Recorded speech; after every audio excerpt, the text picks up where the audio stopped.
Following the big crash at A1, we have a little bit of an injury update from Malcolm Stewart, who, if you missed it, he was landed on by Justin Barcia, ended up doubling instead of tripling in the beginning of the race, and with everyone that close together, it's never exactly something you want to be doing. But on his Instagram saying, quote, "First and foremost, sending prayers to the Barcia family.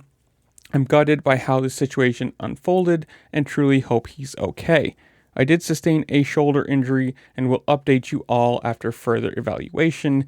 I'm going to do everything I can to be back out there. Appreciate all the love and support." Now you gotta say, horrible situation. I mean, just early on in the race, not that much room on the track when there's 20 people within, 20 feet of each other, and this is it right here.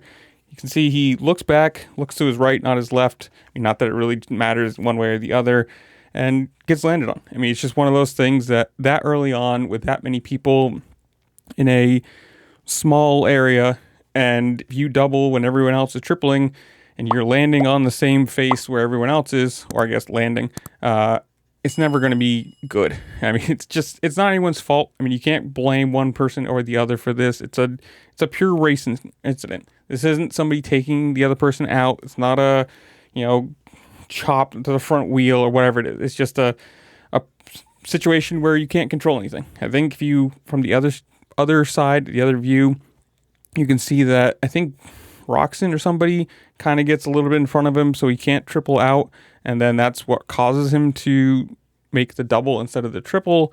It's just one of those things that, split second, and right there, looking back, bam. I mean, it's horrible. I mean, that's a really big crash. You got to say, it's good that, he's not worse, I guess you can call it. Being a shoulder injury, probably collarbone separation, something like that. I mean, he landed directly on his shoulder inside of his head. It's, upper arm injury, definitely.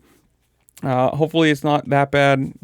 He can be back racing this year. Obviously, he's getting towards the end of his career on the age side of things. So you never want to see anybody get injured and miss, season wise. But I don't know. You guys tell me. Comment down below. Did you watch A1? Did you like it? Are you excited for the year? Who do you think wins the 2 titles? Whatever it is. Comment down below. While you're down there, make sure to like, share, subscribe. Do all the fun things this platform allows you to do, because it does really help me out. I appreciate it. And with that, I'll see you later. Peace.